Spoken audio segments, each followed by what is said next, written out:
Hello বন্ধুরা, আশা করি সকালে ভালো আছেন। ফুটন্ত গরম তেলে গোটা গোটা টমেটো দিয়ে দিন। দেখুন, অসম্ভব টেস্টি একটা রেসিপি কিন্তু আজকে তৈরি হয়ে যাবে।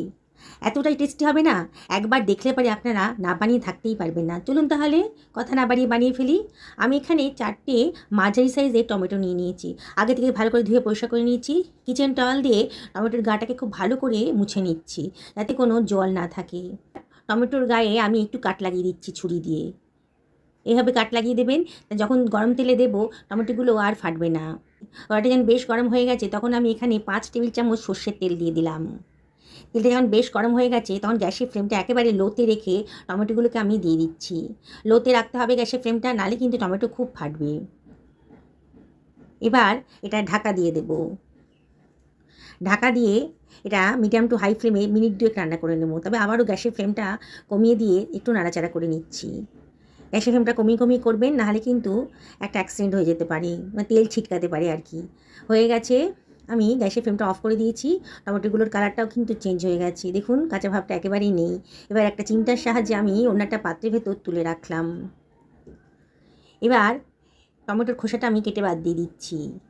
ছুরি দিয়ে টমেটোগুলোকে একটু পিস পিস করে নিলাম। একটা পাত্র নিয়ে নিয়েছি, তার ভেতর দিয়ে দিচ্ছি হাফ বাটি মতন সুজি আর হাফ বাটি মতন দিয়েছি বেসন। এর ভেতরে দিয়ে দিচ্ছি হাফ টেবিল চামচ মতন লবণ। এবার এর ভেতরে দিয়ে দিচ্ছি 1/4 টেবিল চামচ কালো জিরে, 1/4 টেবিল চামচ গোটা জিরেও দিয়ে দিলাম, আর 1/4 টেবিল চামচ লঙ্কার গুঁড়োও দিলাম, আর দিয়ে দিচ্ছি হাফ টেবিল চামচ জোয়ান। এবার হাত দিয়ে সব কিছু খুব ভালো করে মিশিয়ে নেব। খুব ভালো করে সব কিছু মিশিয়ে নিচ্ছি। এইবারে আমি এর ভেতরে দিয়ে দিচ্ছি 1 বাটি পরিমাণ জল। যে বাটি মাপে সুজি নিয়েছিলাম সেই বাটি মাপেরই জল নিলাম, দিয়ে একটা হুইস্কের সাহায্যে সব কিছু খুব ভালো করে মিশিয়ে নিচ্ছি। এবার এটাকে আমি রেস্টে রেখে দিচ্ছি 5 থেকে 6 মিনিটের জন্যে। টমেটোটাও এবার বেশ ঠান্ডা হয়ে গেছে। এইবার এটাকে আমি একটা গ্রাইন্ডারের ভেতর দিয়ে দিলাম।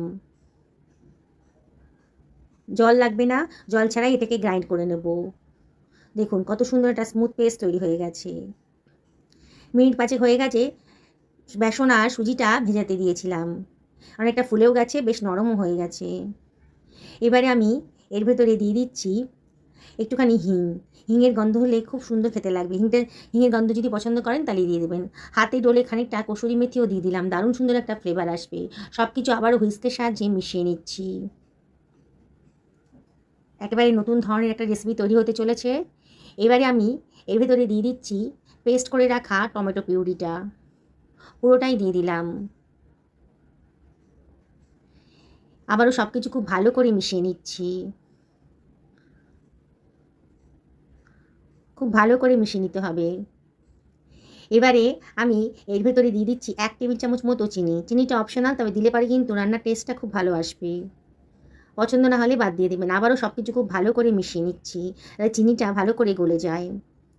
এবারে আমি এর ভেতরে দিয়ে দেবো 3 বাটি ময়দা। আমি আজকে ময়দা দিয়ে করছি, আপনার ইচ্ছে করলে আটা দিয়ে করতে পারেন, কিংবা আটা ময়দা মিশিয়েও করতে পারেন। প্রথমে 3 বাটি দেব। দিয়ে দিলাম যে বাটি মাপে সুজি নিয়েছিলাম সেই বাটি মাপেরই ময়দাটা নিয়ে নিলাম। নিয়ে সব কিছু খুব ভালো করে মিশিয়ে নিচ্ছি।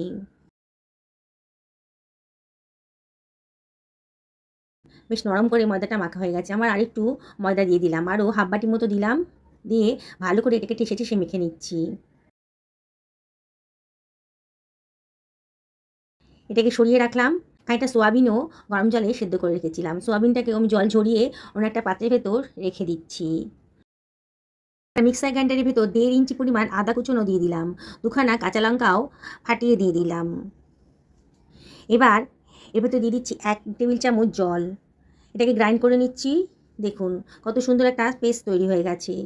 আর একটা মিক্সার গ্রাইন্ডার নিয়ে নিচ্ছি, তার ভেতর দিয়ে দিলাম 2 টেবিল চামচ মৌরি দানা, আর দিয়ে দিচ্ছি হাফ টেবিল চামচ গোটা ধনে, আর দিয়ে দিচ্ছি 1/4 টেবিল চামচ মতন গোলমরিচের দানা। দিয়ে এটাকে গ্রাইন্ড করে নিচ্ছি শুকনো অবস্থাতেই। একটু দরদরা মতো হয়েছে, এরকমই রাখতে হবে, তাহলেই খেতে ভালো লাগবে। টমেটো ভাজার যে তেলটা ছিল, এতটা তেল আমার লাগবে না, তাই এটা সরিয়ে রাখলাম খানিকটা। 2 টেবিল চামচ মতো তেল রেখে দিলাম। তেলটা যখন গরম হয়ে গেছে, হাফ টেবিল চামচ মতন গোটা জিরে দিলাম, 2খানা শুকনো লঙ্কাও দিয়ে দিলাম, কতগুলো তেজপাতা ছিঁড়ে দিয়ে দিলাম। খুব সুন্দর একটা গন্ধ বেরোবে। এবার এর ভেতরে দিয়ে দিচ্ছি আদা কাঁচা লঙ্কার পেস্টটা। গ্রাইন্ডারটা ধুয়ে অল্প জলও দিয়ে দিলাম, দিয়ে সব কিছু খুব ভালো করে মিশিয়ে নিতে হবে। গ্যাসের ফ্লেমটা মিডিয়াম টু হাইতে রেখেছি, আর মশলাটা ভালো করে কষিয়ে নিতে হবে। মশলা গা থেকে তেল বেরোতে শুরু করেছে যখন, তখন কেটে রাখা টমেটো কুচিটা দিয়ে দিলাম, আর দিয়ে দিচ্ছি 1 টেবিল চামচ লবণ। লবণটা দিলে টমেটোটা তাড়াতাড়ি গলে যাবে। আবারও সব কিছু খুব ভালো করে মিশিয়ে নিচ্ছি, অনবরত কিন্তু নাড়তে হবে। এবার এর ভেতর দিয়ে দিচ্ছি 1/4 টেবিল চামচ হলুদের গুঁড়ো, 1/2 টেবিল চামচ ধনের গুঁড়ো, 1/2 টেবিল চামচ জিরের গুঁড়ো, আর 1/4 টেবিল চামচ লঙ্কার গুঁড়োও দিয়ে দিলাম। দিয়ে সব কিছু আবারও খুব ভালো করে মিশিয়ে নিচ্ছি। আগেই বলেছি বন্ধুরা, যত ভালো করে মশলাটা কষাবেন ততই কিন্তু রান্নার টেস্টটা ভালো আসবে। মশলাটা খুব ভালো করে কষানো হয়ে গেছে। এবার এর ভেতর দিয়ে দিচ্ছি 1/4 টেবিল চামচ হিং। হিং গন্ধ যদি পছন্দ করেন তাহলে দেবেন, না হলে অ্যাভয়েড করবেন। আবারও সব কিছু খুব ভালো করে মিশিয়ে নিচ্ছি। আলুগুলো যে সেদ্ধ করে রেখেছিলাম, হাতে চটকে আলুগুলোকে এইভাবে দিয়ে দিচ্ছি। আবারও সব কিছু খুব ভালো করে মিশিয়ে নিলাম। এবার এর ভেতরে দিয়ে দিচ্ছি সোয়াবিনটা জল ঝরিয়ে রেখেছিলাম, সেটা দিয়ে দিলাম। দিয়ে আবারও সব কিছু ভালো করে মিশিয়ে নিচ্ছি। এবার দিয়ে দিচ্ছি জল। বেশ খানিকটা জল দিতে হবে যাতে সোয়াবিন আলুটা ভালো করে ডুবে যায়। এটা একটু পাতলা পাতলা খেতেই ভালো লাগবে। এগুলো ছিঁড়ে রাখা কাঁচা লঙ্কা দিয়ে দিলাম। লঙ্কাটা অবশ্যই নিজেদের পছন্দ মতো দেবেন। এবার দিয়ে দিচ্ছি 1 টেবিল চামচ মতো চিনি। চিনিটা অপশনাল, তবে দিলে পরে কিন্তু খেতে ভালো লাগবে। এটা ঢাকা দিয়ে মিনিট 5 রান্না করে নিলাম। বেশ ফুটতে শুরু করেছে, সুন্দর একটা গন্ধ বেরোতে শুরু করেছে। আরও গন্ধ বেরোতে শুরু করবে যখন আমি এই মশলাটা দিয়ে দেবো। এই স্পেশাল মশলাটা দিলে পরে কিন্তু রান্নার টেস্টটা এক লাফে 100 গুণ বেড়ে যাবে। একবার বানিয়ে খাবেন, বললাম তো ভুলতে পারবেন না এই স্বাদটা। খানিকটা ধনেপাতা কুচিও দিয়ে দিলাম, আর এর ভেতরে দিয়ে দিচ্ছি খানিকটা কসুরি মেথি। সব কিছু আবারও খুব ভালো করে মিশিয়ে নেব। এবার ঢাকা দিয়ে একেবারে লো ফ্লেমে সরিয়ে রাখছি। আমার ময়দাটা মাখা হয়ে গেছে, প্রায় 10 মিনিট হয়ে গেছে। আবার একটু ঠেসে ঠেসে মেখে নিচ্ছি। দেখুন কতটা স্মুথ হয়েছে মাখাটা। এবার এখান থেকে আমি লেচি কেটে নিচ্ছি। বন্ধুরা, রেসিপিটি যদি ভালো লাগে তাহলে লাইক, শেয়ার, কমেন্ট করতে কিন্তু ভুলবেন না। কড়াইতে তেল গরম করতে দিয়ে দিয়েছি। এবার তেলটা যখন বেশ গরম হয়ে গেছে, তখন আমি এর ভেতরে দিয়ে দিচ্ছি বেলে রাখা পুরিটা।